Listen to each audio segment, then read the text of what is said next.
Hello guys, welcome back to TTDP blog. তো আমাদের এখানে তো মোটামুটি অনেকটাই রাত হয়েছে, তখন রাত 10টা বাজে। তো মন্দির থেকে দেবী আসছে, আর দুটো দেবী একসাথে বললো, শিব আর দুর্গা একসাথে আসছে। সেই জন্য আমি আগে থেকে জানতাম না, যদি জানতাম তাহলে আমিও পুজোটা দিতাম। তো জানতাম না বলে সামনের বাড়ির দিদি বললো, আমার তো রেডি হয়ে গেছে, জোগাড় হয়ে গেছে, তো তুমি একটা কাজ করো, তুমি এসো আমার এখানে, তুমি সামনের বছরে দেবে, এবছরে তুমি ছেড়ে দাও। তো সেই জন্য ভাবলাম হ্যাঁ ঠিক আছে, দিদির বাড়ি থেকে ঠাকুর আসছে, ঠাকুরকে ওখানেই দর্শন করে নেবো। তো আমার সাথে আপনারাও দর্শন করে নিন। দক্ষিণ ভারতের প্রচলিত একটা পূজাই বলতে হবে। এখানে প্রত্যেক বাড়ি বাড়ি দেবীকে দেবদেবীকে নিয়ে আসা হয়, সেই পুজোটা হয় আর কি।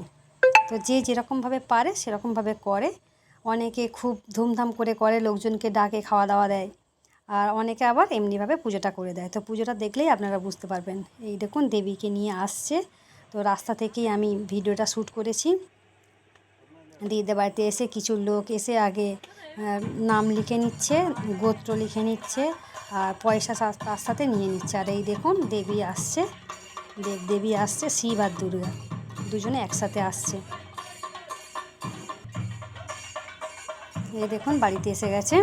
কি সিস্টেম দেখে নিন এখানে সিস্টেমটা।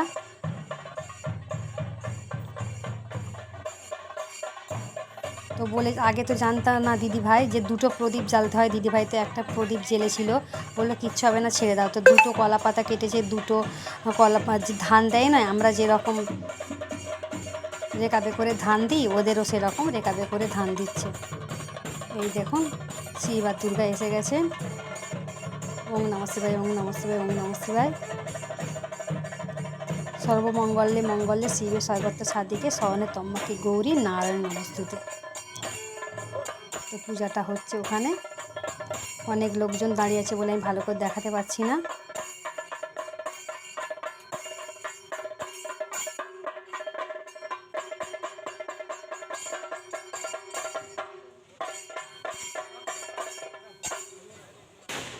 তো ঠাকুর মশাই পূজা করছে, দেখে নিন।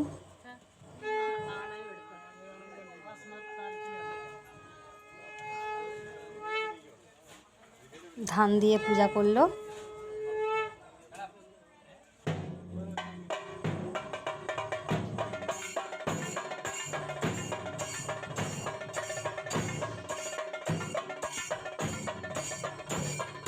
আর এদিকে বাজনা বাজছিল।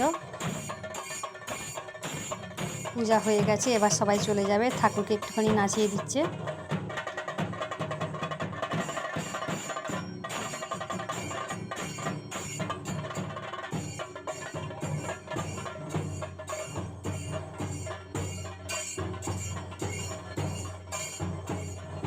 তো ঠাকুরকে নিয়ে চলে যাচ্ছে।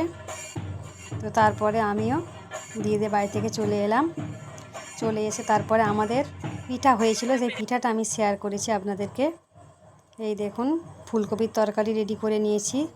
এদিকে চালটা ভালো করে কড়াই নাড়াচাড়া করে নিয়েছি, গরম করে নিয়েছি, তারপর গরম জল ফুটিয়ে ভালো করে এটা মেখে নিয়েছি,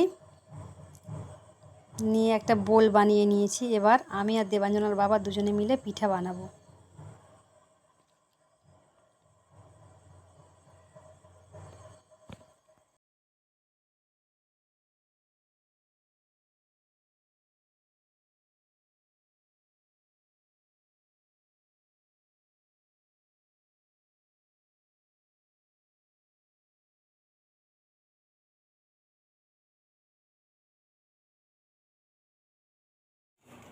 কোথায় গেল সেটা? আছে আছে। তো গাইস এই দেখুন দেবাঞ্জনার বাবা আমি দুজনে মিলে করছি, নইলে তাড়াতাড়ি হবে না। সেই জন্য আমার মেয়ের খিদে পেয়েছে, মেয়ে শুধু বারবার বলছে মা হয়েছে, মা হয়েছে। এই জিনিস এমনই, এটা কি তাড়াতাড়ি হয়? এটা সময় লাগবে, তাই না? তো সেই জন্য একটু সময় লাগবে। এই দেখুন এই যে এইরকম করে করে সুন্দর করে করে মুড়ে নিচ্ছি, এবারে ভাপিয়ে নেবো। তো বন্ধুরা দেখতে থাকুন, সঙ্গে থাকুন, ভাপানোটা হয়ে গেলে আপনাদেরকে শেয়ার করব। তো গাইস দেবাঞ্জনার বাবা তাড়াতাড়ি হেল্প করেছে করার জন্য, কিন্তু মেয়ের জন্য কত কি বানিয়েছে দেখুন। এই দেখুন পাখি পিঠে ভাবতে পারছেন, পাখি পিঠে বানিয়ে দিয়েছে মেয়ের জন্যে। আচ্ছা এই দেখুন কি বলে এটাকে, এই যে 3 কোণা এইটা বানিয়ে দিয়েছে। আচ্ছা মেয়ের জন্য কত কি বানিয়ে দিয়েছে, এই দেখুন আর একটা দেখুন এইটা 4 কোণা। আচ্ছা এটা গেল। আচ্ছা এইটা আবার কি বানিয়েছে আমি জানি না, এই যে কি পিঠে বলবো এটাকে মেয়ের জন্য কত কি বানিয়ে দিয়েছে। দাঁড়ান আস্তে আস্তে এ করি নাহলে ভেঙে যাবে। একটা কাজ করি এর মধ্যে তুলি আমি, নাহলে ভেঙে যাবে।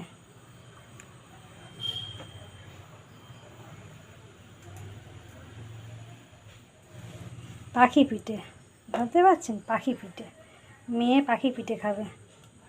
আর এই যে এই দেখুন এইটা করেছে কি, দুদিকেই মুখ, এদিকেও মুখ এদিকেও মুখ, সেই বাদামের মতো লাগছে, দেশি বাদাম, তাই না? তারপর এইগুলো বানিয়েছে,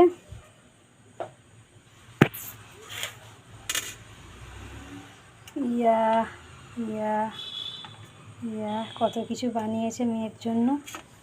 তো একটা সেলফি তো হতেই হবে, তো একটা সেলফি নিয়ে নিলাম। আর আমি এই যে হাঁড়িতে গরম জল দিয়ে দিয়েছি পিঠেগুলো ভাপিয়ে নেওয়ার জন্য। তো ততক্ষণ আমি পিঠেগুলো ভাপিয়ে নিয়ে তারপর দেখাচ্ছি।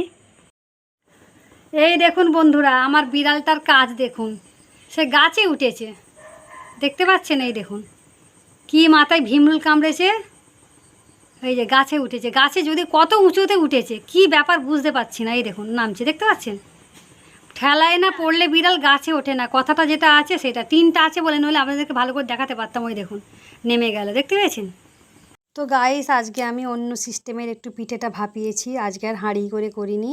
হ্যাঁ আমি একটা বড় ভাতের হাঁড়িতে জল দিয়েছিলাম, তার মধ্যে একটা কাপড় বেঁধে দিয়েছিলাম। তো দেখতেই পাচ্ছেন এটা দিয়ে কাপড়টা মুখটা বেঁধে দিয়েছিলাম। এবার আমি এই আস্তে আস্তে চারধার থেকে কাপড়ের মুখগুলো নিয়ে টেনে তুলে ওটাকে নামিয়ে নেব। তো এই দেখুন পিঠেগুলো কিন্তু আমার ভালোই হয়েছে। তো সবে একবার দিয়েছি, এখন অনেকবার দিতে হবে।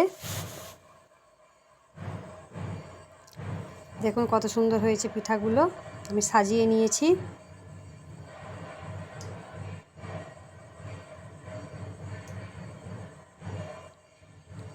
যেগুলো ভেঙে গেছিলো সেগুলোকে আমি আর দেখাইনি, যেগুলো সুন্দর সুন্দর হয়েছে সেগুলোকে আমি দেখানোর চেষ্টা করেছি। তো কেমন হয়েছে আজকের এই পিঠাটা অবশ্যই জানাবেন। তো শীতের সময় পিঠা খেতে সবাইয়েরই ভালো লাগে। আমার মেয়ে তো সবসময়ই বলতে থাকে সব রকমের পিঠে বানানোর জন্য, কিন্তু শরীর খারাপের জন্য বানাতে পারি না। তবে কিছু কিছু সময় আমি বানাই, যখন আমার মন চায় তখনই বানিয়ে ফেলি। তো পিঠেটা কেমন হয়েছে অবশ্যই জানাবেন, আর আপনারাও বানিয়ে খাওয়ার চেষ্টা করবেন পিঠেটা। তো বন্ধুরা আজকের মতো ভিডিওটা আমি এখানেই সমাপ্ত করব। টাটা বাই বাই, সবাই ভালো থাকবেন সুস্থ থাকবেন এই কামনা করি। আবার নেক্সট ব্লগ নিয়ে হাজির হয়ে যাব, ততক্ষণ দেখতে থাকুন, সঙ্গে থাকুন। ভালো লাগলে অবশ্যই লাইক কমেন্ট করবেন। আর যে সকল বন্ধুরা আমাকে এখনও পর্যন্ত বন্ধু করেননি প্লিজ ঝটপট করে বন্ধু করে নেবেন। পাশে থাকা বেল বাটনটা অবশ্যই প্রেস করে দেবেন, যাতে নতুন নতুন ভিডিও যখনই আমি আপলোড করব তখনই আপনাদের কাছে পৌঁছে যাবে। তো টাটা বাই বাই।